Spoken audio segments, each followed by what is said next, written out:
O presidente da Câmara dos Deputados, o Arthur Lira, declarou que o Congresso Nacional não vai admitir retrocessos, referindo-se ao marco legal do saneamento básico. Isso é destaque no nosso site cnnbrasil.com.br. Declaração feita pelas redes sociais na última sexta-feira, ou seja, dias depois que o presidente Lula editou decretos com novas regras para a legislação e que favorecem as estatais do setor, na visão de especialistas ouvidos pela CNN. Lira escreveu o seguinte: defendo a revisão do marco legal do saneamento com o propósito de aperfeiçoar a legislação vigente, mas alerto que o parlamento vai analisar criteriosamente as sugestões, mas não vai admitir retrocessos, fecha aspas. No mesmo dia da declaração de Lira, o Partido Novo entrou com uma ação no Supremo Tribunal Federal, tentando suspender os efeitos dos decretos de Lula sobre o marco do saneamento.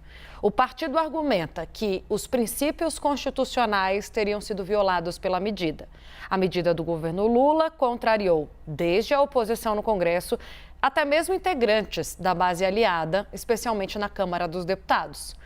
Hora da gente repercutir esse assunto. Vamos falar sobre as reações ao marco legal do saneamento e ao que fez Luiz Inácio Lula da Silva com essa revogação. A gente conversa agora com Gerson Kelman, que é ex-presidente da Sabesp, também ex-presidente da ANA, a Agência Nacional de Águas. Tudo bem? Bem-vindo. Boa tarde, Tainá. Boa tarde, telespectadores. Bom, presidente, eu gostaria de começar por aí, por uma avaliação maior, né? Já que houve tanta reação de especialistas, nós mesmos conversamos com várias pessoas sobre esse assunto que não levaram bem a decisão do presidente Lula. Como é que o senhor avalia essa quebra de braço que envolve, inclusive, expoentes do próprio governo? Bom, eu acho que esses decretos assinados sobre saneamento pelo presidente da República são inoportunos, porque foram feitos menos de 3 anos depois do que a lei do saneamento foi aprovada, em 2020, e os 2 primeiros, quase 3 anos de uso dessa lei têm dado resultados positivos. Muitas licitações foram feitas, muito compromisso de investimento feito. Quer dizer, está começando bem, não precisaria de uma reavaliação tão curto prazo e, além do mais, introduzindo, a meu ver, retrocessos. Os decretos, em geral, introduzem retrocessos. Dito isso, quer dizer, eu estou fazendo 2 críticas, inoportuno e retrocesso. A manifestação do presidente da Câmara me deixa preocupado, porque eu acho que, quando nós olhamos o que o Congresso Nacional tem feito, por exemplo, no setor elétrico, tratando de questões muito técnicas, de uma forma muito paroquial, atendendo interesses de grupos, eu temo que, ao retornar o assunto para o Congresso Nacional, fique ainda pior. Eu prefiro que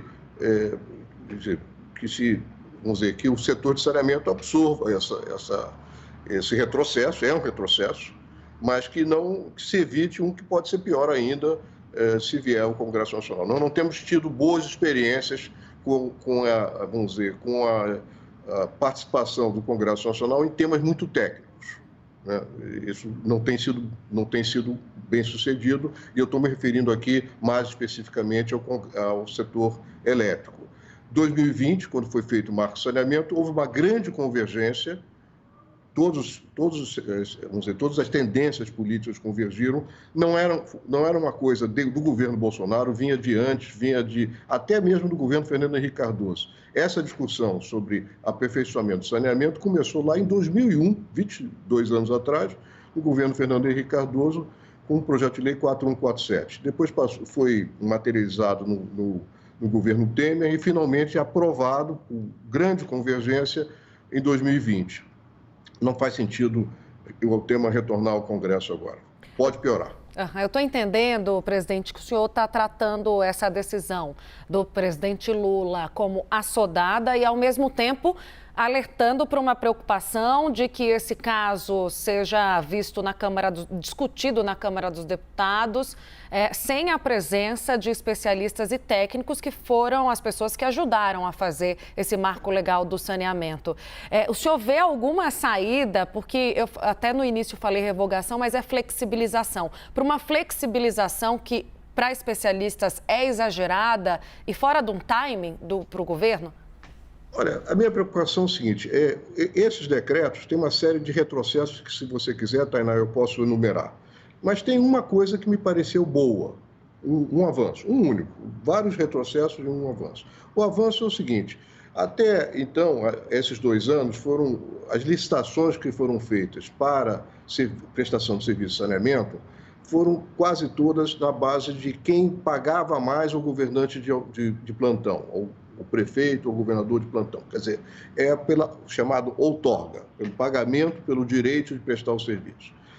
Isso alega o governante de plantão, mas não é a melhor maneira, porque para a prestação de serviço, o que interessa à população é que seja pela tarifa mais baixa possível ou que se universalize no menor prazo possível. Essa é o único item dos decretos que eu considero positivo. E o que eu temo é que quando for para o Congresso, supostamente para corrigir mazelas, que eu já falo das mazelas dos decretos, essa única vantagem, esse único avanço seja também erudido. Agora, se me permite, o decreto, por que foi feita essa lei de 2020?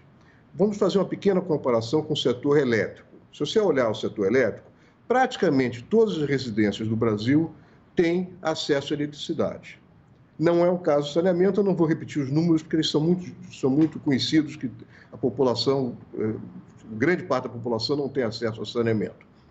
Bom, por que razão?